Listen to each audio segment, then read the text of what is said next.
And good evening, History 1100. This is Jared Snapka once again with my final oral presentation here as we wrap up our classes here very shortly. My final oral presentation today hopefully is going to be a little bit more concise than last time. I did choose to use Chapter 12, The Well-Educated Man, Students and Scholars in China, Paris, and Timbuktu. And that's a little background on that is pretty much set up in the title there.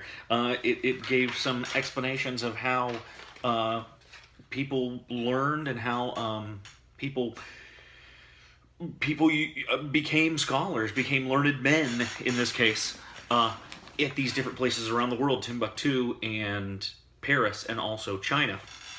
And after reading the articles and also the information here in the text, I have come to realize that as different as, I guess this would be my thesis, as different as those cultures and civilizations were, if you could think of three polar opposites of each other, a polar meaning two, but three polar opposites. You have China, you have Far East Asia, then you have Islam, like an Islamic community, then you have Catholicism, essentially, in Paris, which there are three huge ends of the spectrum. As different as those religions were, and the basis of, because religion was the basis of their learning, as different as those religions were, the process to become a scholar and a teacher and considered a learned individual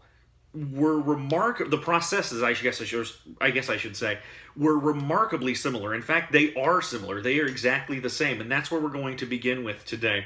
The processes of all of the students, whether they were in China, Timbuktu, or Paris, studied classical works of their time period and their country. They all must pass some sort of test.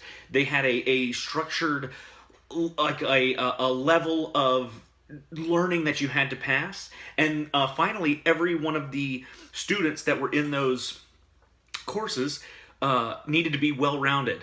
And finally, they needed to be men, more importantly. So starting with China, let's try to get right into this here. If you were on page 357, the very first article there, and I believe it's pronounced Zhuji, the Articles of the White Deer Grotto Academy, in reference to classical works. He says right from the very beginning, affection between parent and child, righteousness between ruler and minister, differentiation between husband and wife, precedence between elder and younger, trust between friends. The above are all items of the five teachings, Confucius. For those who engage in learning, these are all they need to learn. As to the proper procedure for study, there are also five items as follows. Then they go on, and essentially they use the teachings of Confucius, even though this was years after Confucius was alive. They used his teachings as a basis that all students would become knowledgeable because of their studying of Confucius. Secondly, they had to pass tests.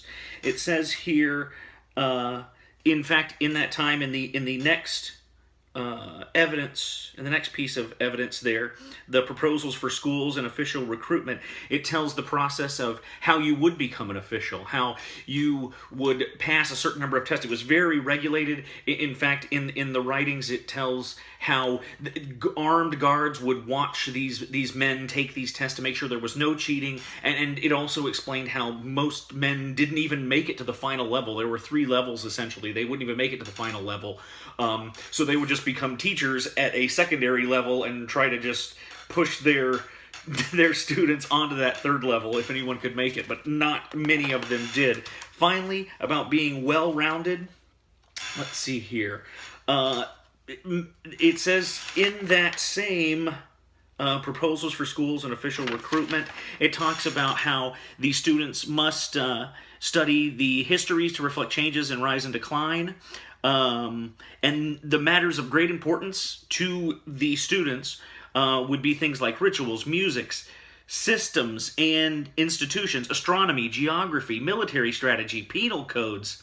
They are indispensable in contemporary society and cannot be neglected. So they wanted you not just to know just about the teachings of Confucius. They wanted the students to have a wide array of knowledge from different subjects. A Renaissance man, if you will. And let's move on. The next area of teaching we're going to discuss is Timbuktu. We'll start from the beginning here. If you look at example evidence number 5, the description of Muhammad Bagayogo, I believe that's how it's pronounced. It says, remember we're concentrating how that they studied classical works. Well, it talks about a scholar here, and he has his love of books. He would either purchase or buy them. He had a number of books on grammar, the writer mentions. And he had a venerable library in his house of all these books and these classical learnings, more specifically the Quran. That is like the first and foremost book that they're going to be studying, and that's the center of Islam. And then also, when you talk about the test that they must pass, they would have certain levels of knowledge. It was more decided upon the teacher, the teacher teaching the students. Once the teacher felt that the students had learned enough, they would issue them a license. That in turn would allow that student to become the teacher, as the saying goes. And then once you receive your license, you were allowed to then bestow licenses upon other students under your tutelage. Finally, they wanted them to be well-rounded, and it says here in the description of Ahmad al-Timbukti, he was a jurist, a lexicologist, a grammarian, a prosodist, and a man who avidly sought after knowledge, his whole life being the owner of, again, many books, which he had copied in his own hand and annotated. He left some 700 volumes of all different kinds of things. Finally, in Paris, we come to the Catholicism, or the Catholic portion here. First off, remember, we're looking for their classical works.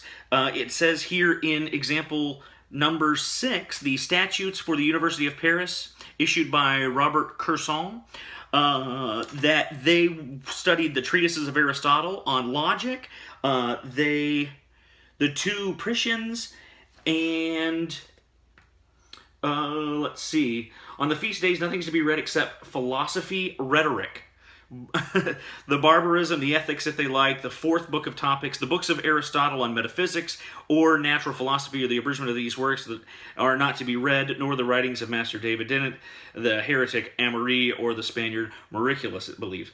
But they did want to have the students study not only the Bible, first and foremost, as the same with the schools in Timbuktu. They wanted them to study the Quran. They wanted the Catholics to study the Bible, the Catholic students to study the Bible, and also these classical Greek works, is what it seems like. Remember that they had to pass a certain amount of tests. In fact, the Greek school, or excuse me, not the Greek school, but the Paris school there ended up becoming essentially the first university. It's the one that officially offered degrees as a master of study or a doctor of study. In fact, one of the, let's see here, it's actually on that same evidence there, it tells us the stipulations about going to it, that you're not to be over 21 years old, you must study for 6 years, and then you must lecture for 2 years, then after you do this, and you do this, and do this, you will eventually earn your degree, then you can become a teacher, just like our counterparts in Timbuktu and in China. And finally, well-rounded, essentially, I really think I looked back there, and you can see where they're studying all these classical Greek works on art, on history, on geography. They stress that complete knowledge instead of just a singular subject. So again, I think it's surprising to most people to find out that even though these three different countries provide such a dichotomy compared to one another, the way they learned, the way they gained knowledge among their scholars was basically the same between all three nations. So thank you very much. It's been a pleasure being in class, and have a great rest of the school year. This is Jared Snapko. Thanks a lot for watching. Bye-bye.